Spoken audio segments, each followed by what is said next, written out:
Satreskrim Polrestabes Surabaya menangkap 7 pelaku tindak pidana perdagangan orang atau TPPO. 7 pelaku yakni 1 mucikari dan 6 joki mempekerjakan pekerja seks komersial di bawah umur. Inilah detik-detik penangkapan pelaku tindak pidana perdagangan orang atau TPPO di sebuah apartemen di Surabaya yang dilakukan unit PPA Satreskrim Polrestabes Surabaya. Dalam rekaman, polisi mengamankan para pelaku saat sedang menunggu taksi online untuk pindah lokasi.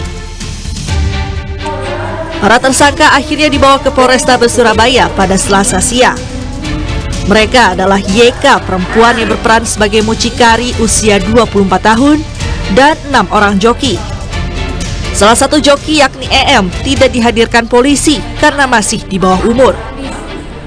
Kasat Reskrim Polrestabes Surabaya AKBP Hendro Sukmono menyebut, para pelaku yang berasal dari Oku, Sumatera Selatan ini sudah 6 bulan tinggal di Surabaya untuk melancarkan aksinya.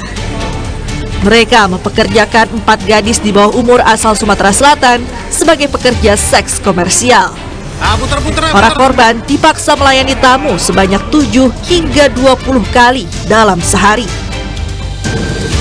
Tarif dari PSK bermacam-macam tergantung dari kelihaian si joki.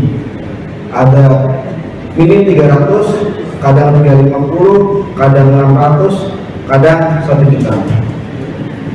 Yang mana nanti pembagiannya semuanya diakomodir oleh maminya mucikari. Dalam kesepakatan awal, mucikari menjanjikan sekian persen kepada para korban. Namun faktanya hingga saat ini para korban tidak pernah mendapatkan bagiannya. Atas perbuatannya, para pelaku terancam dijerat dengan Undang-Undang TPPO tentang perdagangan manusia dengan ancaman hukuman 10 tahun penjara.